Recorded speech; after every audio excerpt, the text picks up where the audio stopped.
이 시간 함께 나누실 말씀은 사도행전 18장 24절에서 28절까지 말씀입니다.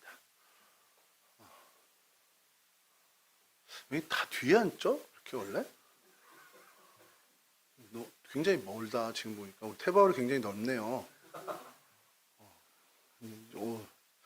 자, 18장 24절에서 28절까지 말씀인데요. 제가 결단했으면 앞으로 와도 돼. 아, 그거 아니었어? 아, 그거 아니었어? 민망하게. 목사님 왜 저래? 그지?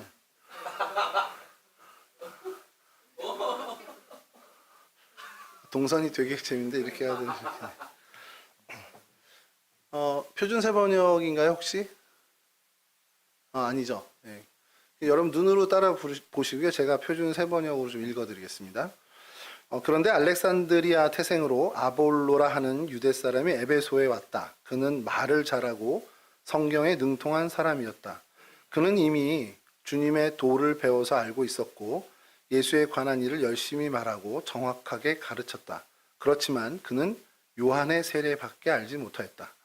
그가 회당에서 담대하게 말하기 시작하니 브리스길라와 아골라가 그의 말을 듣고서 따로 그를 데려다가 하나님의 도를 더 자세하게 설명하여 주었다. 아볼로는 아가야로 건너가고 싶어 하였다. 그래서 신도들이 그를 격려하고 그쪽 제자들에게 아볼로를 영접하라고 편지를 보냈다. 그는 거기에 이르러서 이미 하나님의 은혜로 신도가 된 사람들에게 큰 도움을 주었다. 그가 성경을 가지고 예수가 그리스도이심을 증명하면서 공중 앞에서 유대 사람들을 힘있게 논박했기 때문이다. 아멘. 아볼로라는 사람이 오늘 본문에 등장을 하는데, 사실 오늘 아볼로라는 사람은 뭐 나중에 저희가 기회 있으면 보고, 그 아볼로가 아볼로로 되고, 그래서 교회사에 굉장히 큰 획을 긋게 된 인물이 되기까지 결정적인 역할을 한 두 사람을 좀 주목해 보려고 합니다. 그게 브리스길라와 아골라입니다.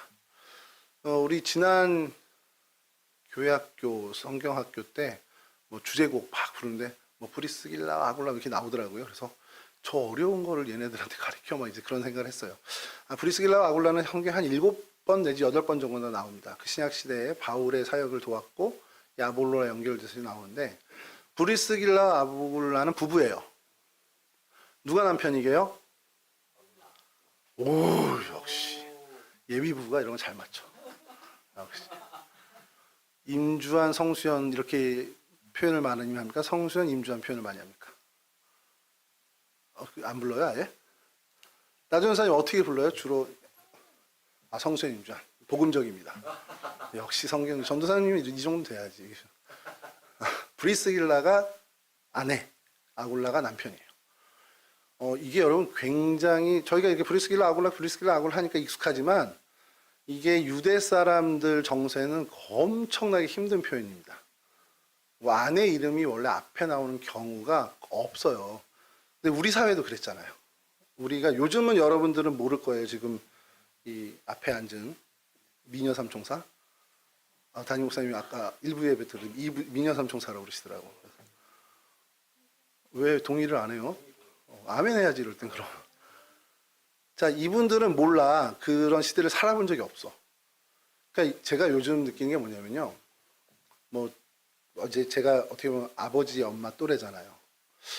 요즘 세대가 참 많이 다르구나. 그러니까 이게 뭐냐면, 우리 세대랑 다른 거는 이미 그거는 지나간 거고, 요 세대와 우리 세대 사이에 있는, 예를 들어서 방강희 전사님이라든지 세준 집사님 정도 그 세대랑도 지금 이 세대는 완전 다르구나라는 걸 느끼는 거예요.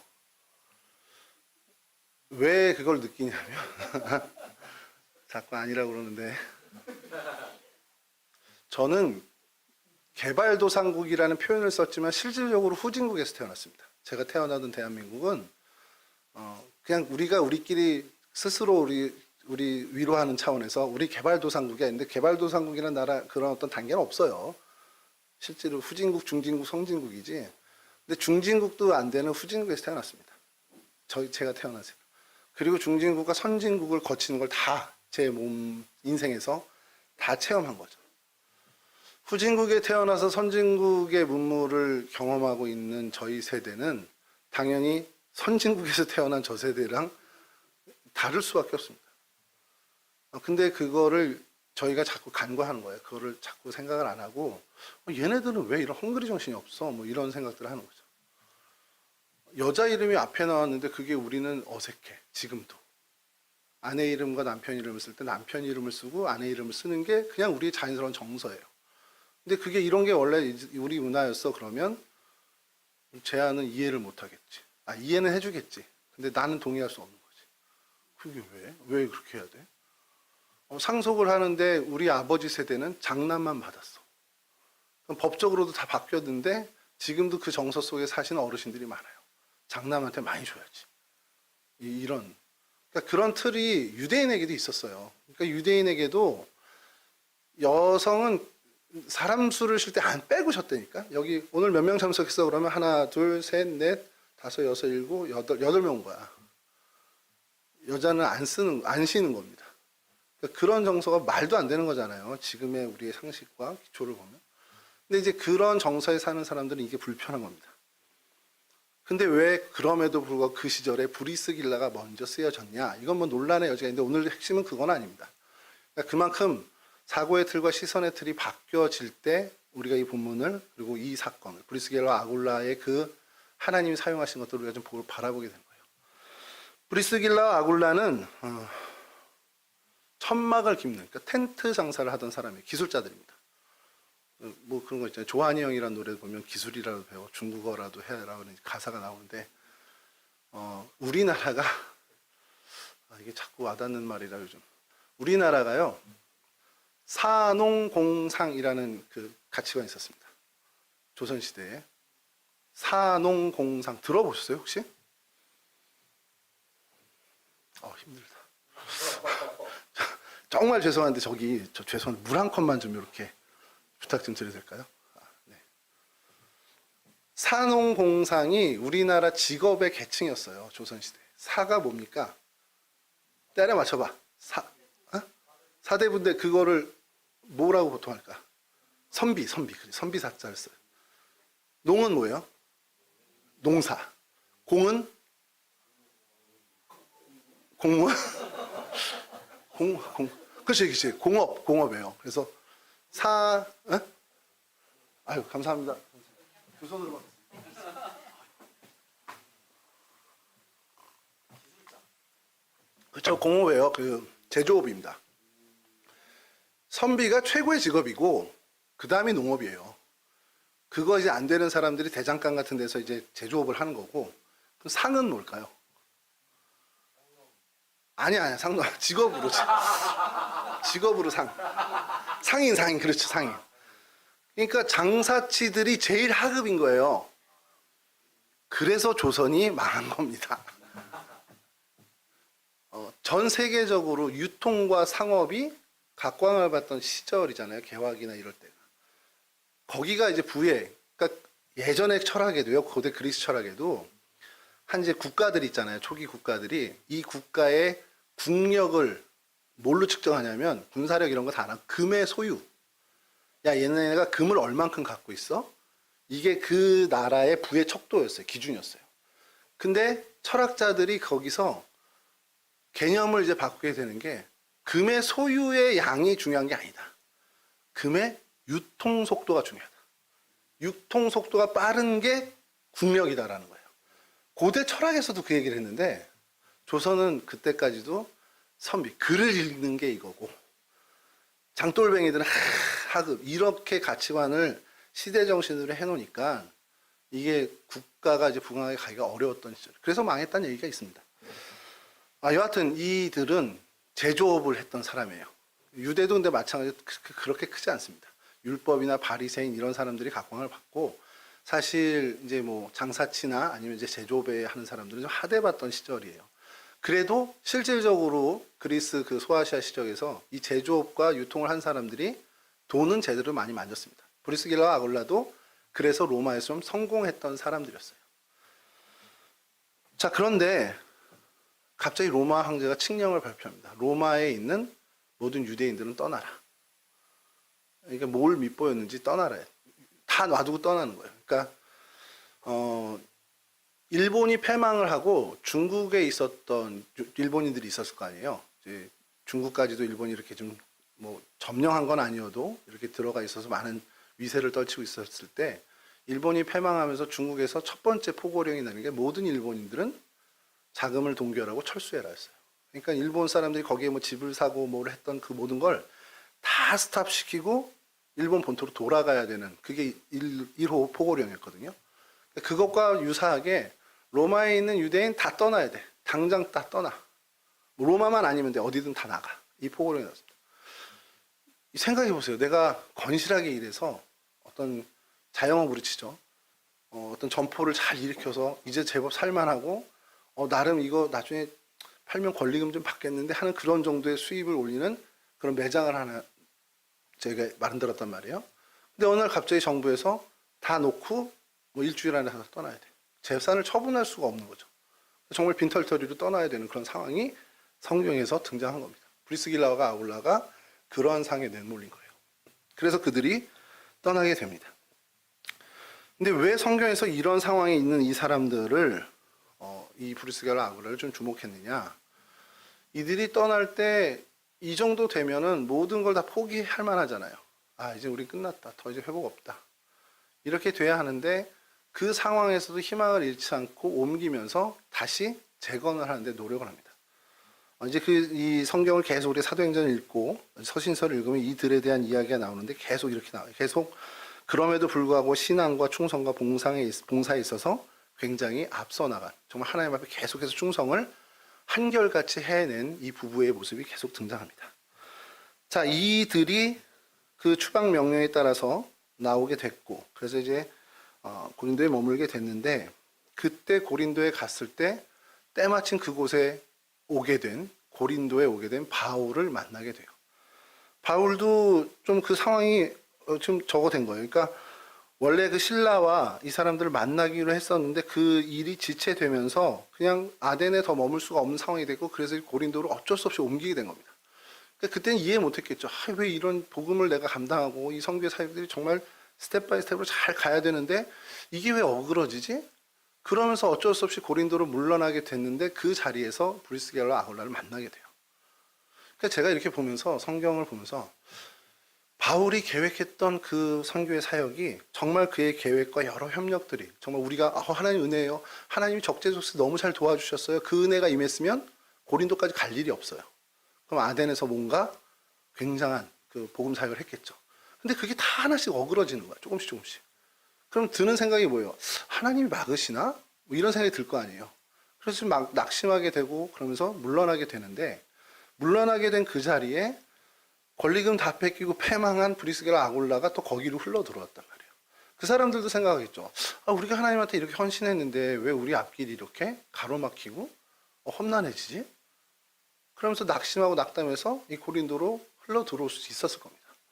근데 이들이 우리와는 달랐던 건 그거예요. 정확하게 그 상황들을 보면서 이건 하나님이 하시는 건가 보다. 하나님이 막으시나 보다. 그래서 낙심하지 않았어요. 이 일을 통해서 하나님 뭔가를 또 하시겠구나라는 기대감을 갖고 하나님의 그 상황에 하나님이 인도하신 상황에 순응해서 오게 됩니다. 자, 그리고 고린도에서 이들이 만났고요. 1년 6개월 동안 같이 하는데 복음의 사역만 같이 했냐? 아니요. 삶의 그 생계도 같이 합니다. 천막을 깁는 일을 같이 해요. 그러니까 전인적인 삶을 같이 공유하게 되죠. 그러면서 바울은 거기서 선교 사역의 어떤 힘을 물질적인 여러 후원이나 이런 힘을 얻을 수 있게 됐고 브리스길라와 아굴라는 바울을 통해서 1년 6개월 동안 신앙적인 양육을 받게 됩니다. 어느 정도 양육받고 어느 정도 수준의 이 사람들이 성장을 이루었냐? 아볼로라는 사람, 이 사람은 초대 기독교회의 지도자입니다. 아볼로에게 정확한 복음을 제시하고 아볼로를 양육할 수 있을 정도의 수준으로 자라나는 그 1년 6개월을 고린도에서 보내게 되는 거예요. 그래서 결과적으로 뒤에서 이렇게 딱 우리가 보면은 우리 이제 알잖아. 이 만남은 하나님이 하신 거야. 하나님이 브리스길라 아굴라를 통해서 바울의 부족한 점을 채우셨고 브리스길라 아굴라를 이 바울을 통해서 하나님이 성장시켜서 훗날 아볼로를 위해서 하나님이 준비하신 기간이다라고 우리는 고백합니다. 근데 이 시절에 이 사람들은 그걸 알겠냐는 거예요. 어떻게 알아? 몇 년 뒤에 몇십 년 뒤에 일어날 일을 어떻게 알아요? 내일 무슨 일이 일어날 것 같아요? 내일 새벽기도 제가 지각할까요? 안 할까요? 모르지. 안 나올 수도 있어. 백원사님 전화 받고 뛰어나올 수도 있어요. 몰라요, 우리는 미래가. 근데 우리가 믿음의 눈을 뜨면 지금 이 상황, 아, 이거 하나님이 뭔가 하시겠구나. 제가 되게 좋아하는 목사님이 이제 김동호 목사님이라는 분이 있는데 요즘 날마다 기막힌 새벽이라고 예전에 그분이 책을 쓰셨었는데 그 책의 제목 그대로 유튜브를 하세요. 은퇴하신 목사님이신데. 근데 그분이 그 책에도 쓰셨고 요즘에도 다시 하시면서 하시는 얘기 중에 하나 제가 정말 그 목사님 다 부러워. 근데 그거는 난 뭐 능력 안 되니까 안 해도 돼. 내가 거기까지. 그 목사님의 그 목회 업적이라든지 정말 놀라운 신앙의 발자취는 정말 따르고 싶지만 뭐 내 그릇을 아니까 부럽진 않아. 근데 하나 부러운 게 있어요. 그분이 이제 가끔씩 이제 쓰시는 말인데 상황이 벌어지고 일이 되는 걸 이렇게 보면 이제 하나님의 수가 좀 보인대. 와, 그게 너무너무 부러운 거예요. 그러니까 이제 약간 교만한 말이라고 스스로 얘기하시면서 하는데 약간 좀 자만하게 얘기한다면 그냥 이렇게 되는 일들을 보면서 이제 하나님의 수가 조금 보여요. 그러시는 거예요. 그러니까 일례로 뭐 수연자매가 우리 교회에 이제 등록을 했어. 나경화 전도사님 친구로 우리 교회 왔어. 근데 괜찮은 자매야. 그럼 제가 이제 그때는 사실 몰랐는데 만약에 그때 이 친구가 우리 교회에서 청년 하나를 물어서 결혼하겠구나. 이런 하나님의 수를 내가 본다는 거지. 쉽게 얘기해서. 그러면은 기도할 거 아니에요. 그리고 누가 괜찮을까 이렇게 하면서 주한이가 참 잘 어울리네 하면서 역할을 할 수도 있는 거고. 나는 안 보였으니까 역할을 못 한 거지만 알아서들 잘하는데 뭘 역할을 해. 그러니까 그런 게 보인다는 거예요. 이 자매가 우리 교회에 등록을 했네? 왜지? 궁금한 게 아니라 하나님이 이 자매를 통해서 일을 하시려나 보다. 여러분 이런 게 보인다는 건 얼마나 멋지겠습니까? 그 목사님 얘기하시는 그거가 다른 건 모르는데 그건 너무 부러운 거예요. 나도 하나님의 수를 명확하지 않더라도 어렴풋이라도 좀 이렇게 하시지 않을까? 그런 생각을 하는 그런 수준까지 갔으면 좋겠다 그러는데 안 해주시더라고요. 그래서 안 보여 나는. 안 보여. 난 지금 봐도 모르겠어. 세준이가 왜 맨 앞에 앉아 있는지는 모르겠어. 그런데 어쨌든 그런 사도 바울의 고린도의 일은 인간적인 관점으로 보면은 실패한 겁니다. 브리스길라 아골라도 인간적인 기준으로 보면 저 사람들은 운 나빠서 잃는 재산 다 잃고 그냥 망해서 들어간 거야. 이렇게 볼 수밖에 없습니다. 근데 하나님의 계획은 전혀 다른 거죠. 우리 생각과 인간의 세상의 어떤 기준, 우리 인간적인 관점과는 전혀 다른 그러한 일로 하나님께서 바꾸셨습니다. 우리는 그거를 우연이라고 얘기하죠. 그러나 하나님 편에서 우리가 이야기할 때는 하나님의 섭리라고 이야기합니다. 여러분 이제 각자 옆 사람 좀 돌아보세요. 옆에 사람 없으면 약간 뒤에 있는 가까이 있는 사람들 얼굴 좀 바라보십시오. 어떻게 만났습니까? 그 사람. 한번 기억해 보세요. 언제 어떻게 만났지?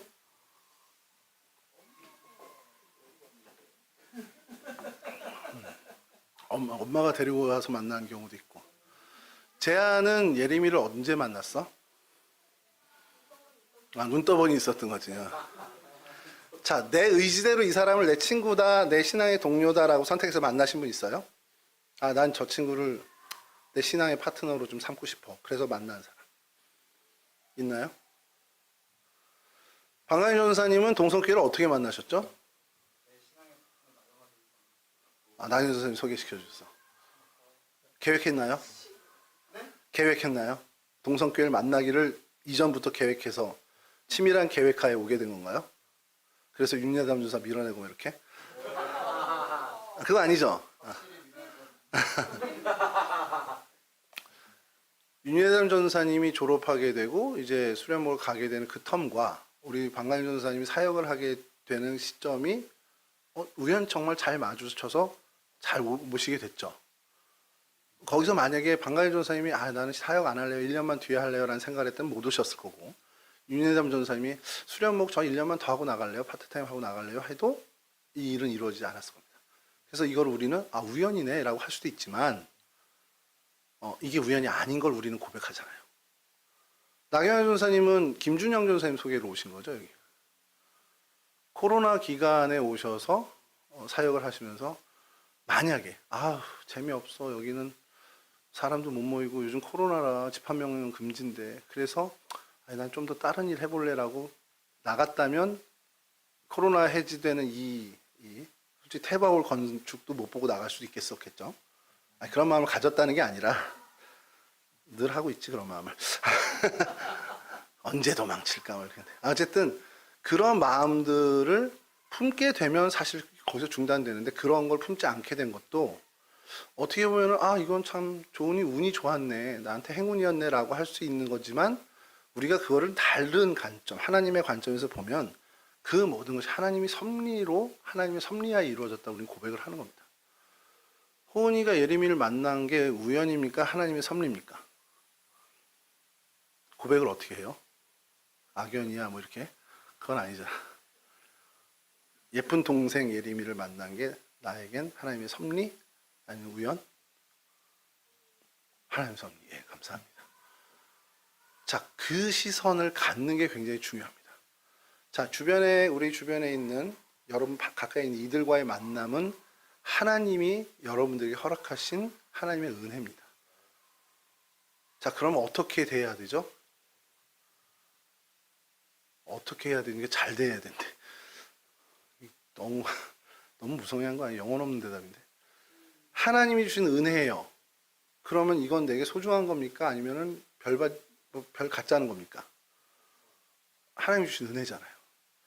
은혜에는요, 빈익빈 부익부가 적용됩니다. 이게 달란트와 은사 그리고 은혜, 축복에는 빈익빈 부익부가 정말 칼같이 적용이 돼요.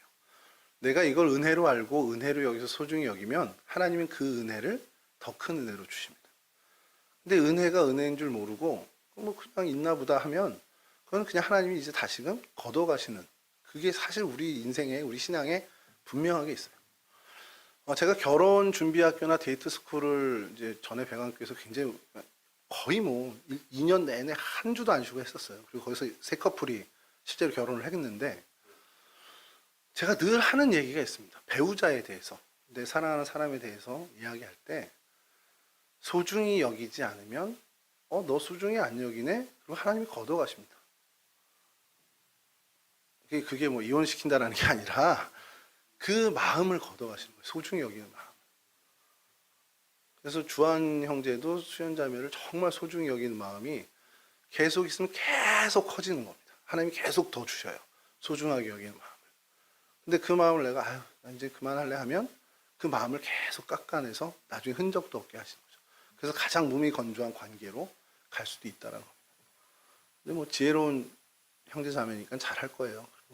여러분들이 근데 이게 사귀는 특별한 관계에 있는 사람만이 아니라 이제 핵심을 들어갑니다.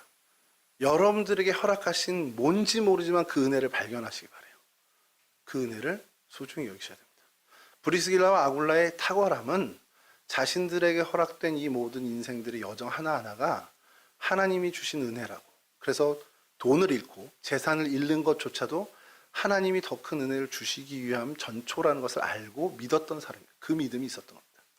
그래서 실망하지 않고 고린도로 가서 자신들이 할 천막기 있는 일을 더 열심히 하게 된 거예요.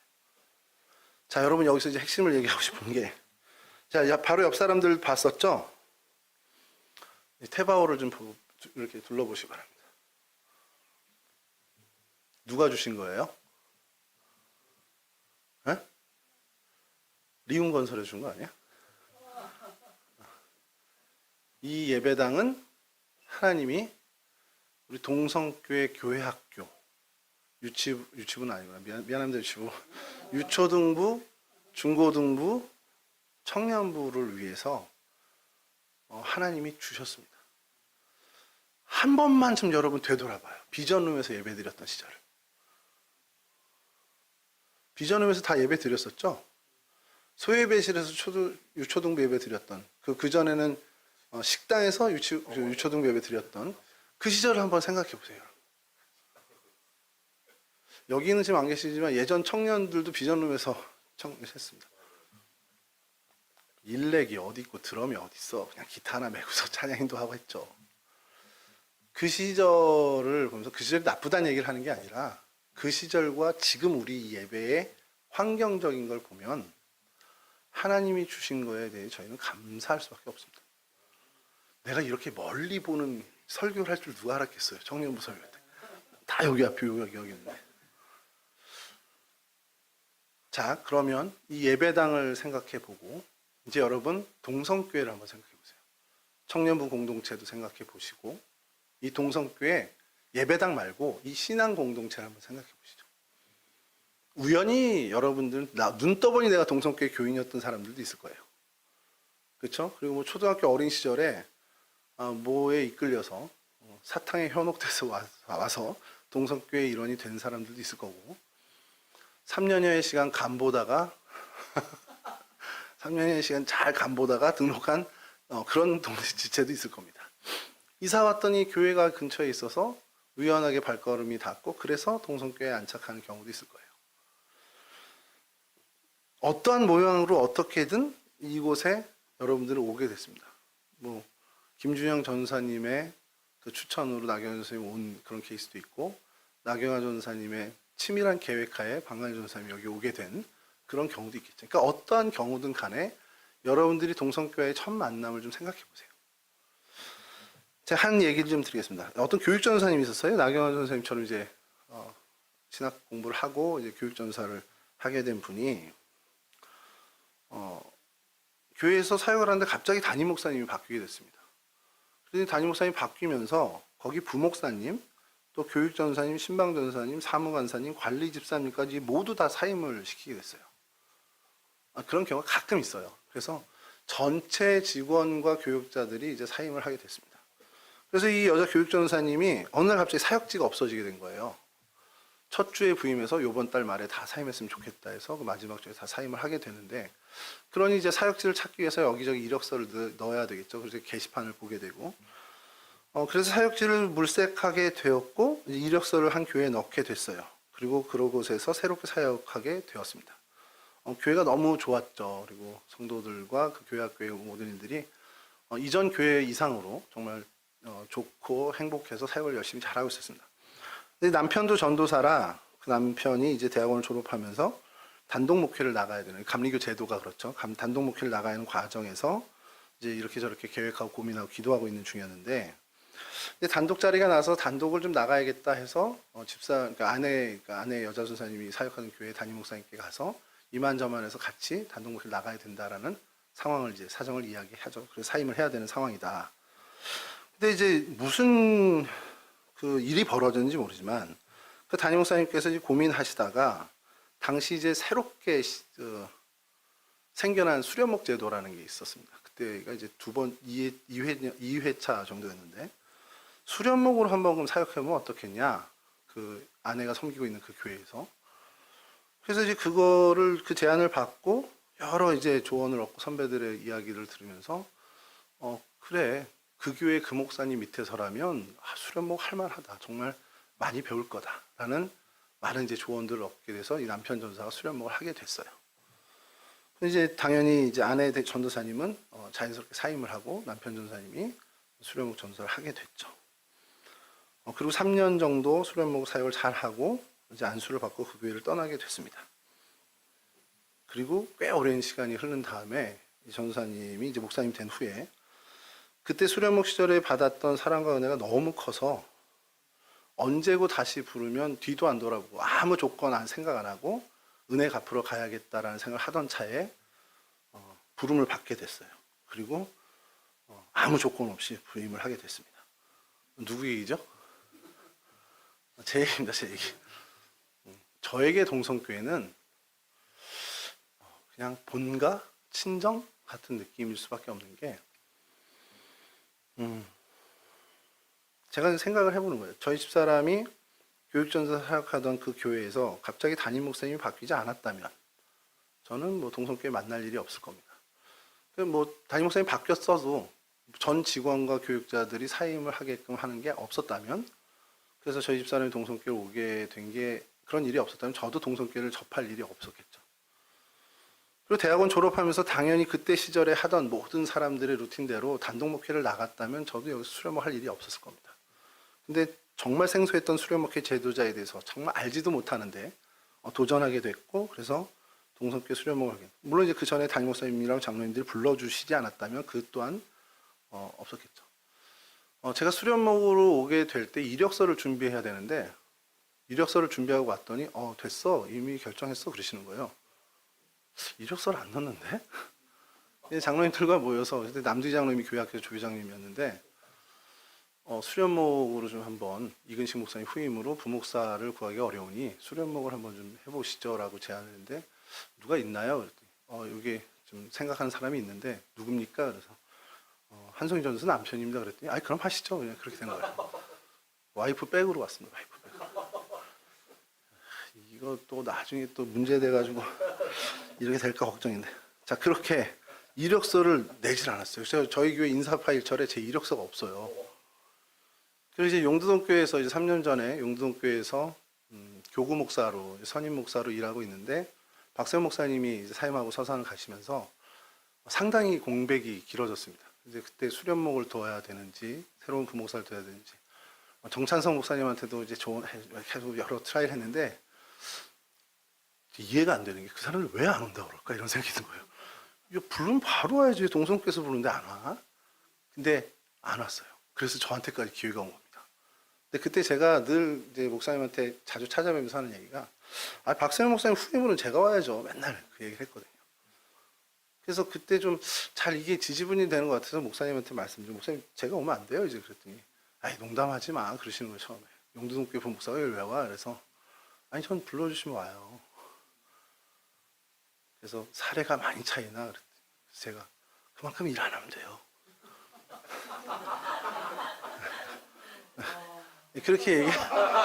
어쨌든 이제 그렇게라도 오고 싶다는 이제 의지를 표명한 거죠. 그런데 목사님 그럼 장로님들하고 한번 얘기해 보시겠다 그러더라고요. 근데 장로님한테 말씀드렸더니 장로님들도 용두동교에 있는 부목사가 왜 옵니까? 이제 목사님 뭐 이렇게 위로 차원에서 얘기하는 거 아니야? 제가 정확하게 가고 싶은 의지를 밝혔으니까 그 얘기를 전달하셨더니 그럼 가능하면 그럼 오시죠. 뭐 왜냐면 일단 새로운 사람은 아니잖아요. 나이가 좀 들긴 했지만 한번 검증은 했잖아. 단점도 알고 장점도 아니까 단점은 이제 때리면서 가리키면 되고 장점은 뭐 잘 살리면 되니까. 자, 그래서 결정이 됐는데 이력서 준비해야죠 그랬더니 결정됐어 또 그러시더라고요. 그래서 인사파일철에 제 이력서는 지금도 없습니다. 이 과정을 여러분 설명드린 게 저는 이 모든 일들이 우리의 의지, 우리의 어떤 생각들이 개입된 것처럼 일단은 볼 수 있지만 저는 그 모든 배후엔 하나님의 역사라고 생각을 해요. 그래서 제게는 동성교회가 이 얘기를 잘 여기서 민감하게 들으셔야 됩니다. 하나님의 역사로 내가 왔으니까 여러분 날 잘 하나님의 뜻에 합당하게 나를 섬겨 이게 아니라 하나님이 내게 하나님의 섭리로 동성교회를 섬길 기회를 주신 거예요. 그러니까 이거는 어떤 인간적인 책임을 저에게 부여했다. 누군가 나에게 맡겼다의 그 정도 수준이 아니라 하나님이 제게 동성교회를 하나님이 맡기셨다라는 그 위중함을 저는 가지고 동성교회를 섬겨야 되는 자세를 갖는 겁니다. 솔직히 인간적인 그걸 때 동네 분들하고 주차 문제 때문에 싸우는 거 정말 짜증납니다. 근데 그분들에게 선하게 얘기하고 이해시키고 납득시키는 건 내가 우리 동네에 내가 사는 어떤 빌라에서 그렇게 한다면 그냥 우리 원칙대로 해요 이래버리면 끝나는데 마음 상하지 않게 교회니까 그러세요 밤에 그럼 되시고 내일 새벽 기도 저희가 5시 반이니까 그때는 좀 빼주세요. 하나하나 그렇게 하는 이유가 내가 왜 그들에게 저자세로 해야 돼요? 내가 이 교회를 섬기는 하나님이 맡긴 교회를 섬기는 그 자세로 해야 되기 때문에 성질 같아서 이 청년들은 뭐 그냥 옛날에 그 학수건사님 막 하듯이 하면 좋지만 하나님 맡기신 거죠. 하나님. 자녀도 마찬가지입니다. 저희 아들 성질대로 하면은 두들겨 패야죠. 제 성질대로 하면. 근데 하나님이 맡기신 존재잖아요. 그러니까 제가 정말 하나님이 맡기셨다라는 그의 전제에 맞게 그 수준으로 섬겨야 되는 겁니다. 부부관계는 안 그러겠습니까? 자녀 문제. 근데 더 나아가서 여러분 아까 바라봤던 옆 사람의 얼굴들 다시 한번 좀 바라보세요. 우연히 내게 찾아온 게 아니고 하나님이 여러분을 믿어서 여러분 주변에 허락하신 겁니다. 여러분에게 맡기신 겁니다. 이 테바올 우리 동성교회 공동체 여러분들을 하나님이 그만큼 신뢰해서 여러분들에게 섬기라 맡겨주신 거예요. 눈 씻고 찾아봤는데 이거 섬길 만한 애들이 없어. 저 용두동도 가보고 저 장안동도 가봤는데 야, 거기에는 이 동성교회 섬길 만한 애들이 없더라. 그러니까 저기 뭐 진접에 사는 쟤야, 뭐 종암동에 사는 뭐 호은이, 이 사람들 불러다가 야, 너희밖에 없다. 니네가 맡아줘야 돼. 그렇게 해서 맡긴 겁니다.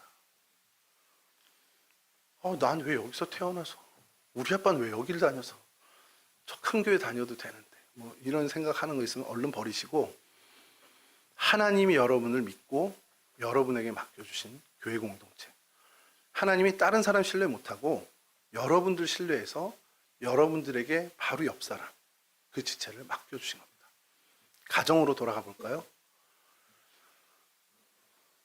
용서. 유종현 장로님 누가 감당할 수 있을까?